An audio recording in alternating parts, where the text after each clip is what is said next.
Dharshik sir என்ன பண்ண போகிறீங்க இப்போ? இப்போ நான் டான்ஸ் ஆட போறேன். என்ன பாட்டுக்கு டான்ஸ் ஆட போகிறீங்க? சரி, ஓகே. சிறப்பாக ஆட ஸ்டார்ட் பண்ணுங்க பார்க்கலாம்.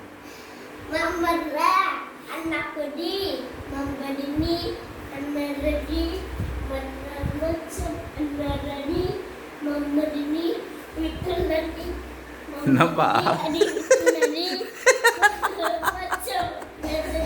கிட்ட வராதடா,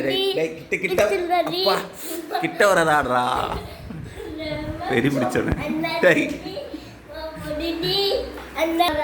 ஓகே, எல்லாருக்கும் வந்து நீங்கள் ஆனது போதும், ஆடின வரைக்கும் ஆடி ஆடி நகத்தால் மூஞ்சி கிழிச்சது போதும்.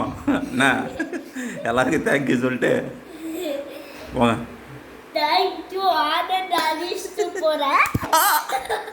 சரி, போப்பா.